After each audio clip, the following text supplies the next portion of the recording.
আওয়াজটা শুনতে পাচ্ছ? এটা হচ্ছে বৃষ্টির আওয়াজ। গতকাল থেকে প্রচণ্ড রকমভাবে বৃষ্টি হচ্ছে। আজকে প্রায় সারাদিনও বৃষ্টি হয়েছে। সকালবেলা ঘুম থেকে উঠে এরকম একটা পরিবেশ থেকে তো মন একদম পুরোই খুশি হয়ে গেছে আমার।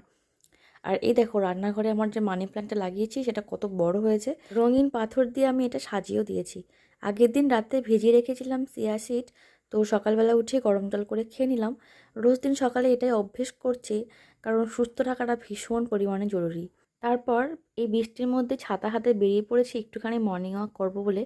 যেহেতু বৃষ্টির কারণে ঘুম থেকে উঠতে পারে অনেকটা লেট হয়ে গেছে, তো তবুও কিছু করার নেই। রাস্তায় বেরিয়ে দেখলাম পুরো একদম বৃষ্টিতে পুরো রাস্তাঘাট ফাঁকা, কেউ নেই, আমি একাই হাঁটছিলাম। মর্নিং ওয়াকের সময় না সাথে একটা পার্টনার থাকলে খুব ভালো হয়। চলো আজকে তোমাদের মর্নিং ওয়াক করতে করতে সকালবেলা গ্রামের যে একটা সুন্দর ভিউ বৃষ্টির সময় হয় সেটা ঘুরে দেখাই। এটা হচ্ছে মেন রাস্তা, আর তার বাদিকেই আছে বাঁধ। বাঁধের ওপাশে কয়েকটা বাড়িঘর আছে, তারপরে আছে তিস্তা নদী। রাস্তার একধার দিয়ে এই সুন্দর ফুল গাছগুলি হয়েছে, নাম জানা নেই, কিন্তু দেখো বাতাসে কি সুন্দর দোলাচ্ছে।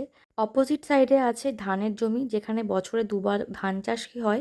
মেনলি ধান চাষই হয়, অন্য কোনো চাষ হয় না, হয়তো বা জায়গাটা নিচু বা জল থাকে সবসময়, সেই জন্যই হয়তো। ছাতা মাথায় একজন ভদ্রলোককে দেখলাম জাল আর প্লাস্টিকের 2-3টে মাছ নিয়ে আসছেন। এই বর্ষার সময় না এই ব্যাঙগুলো রাস্তা পারাপার করতে গিয়ে ডেথ হয়ে যায়।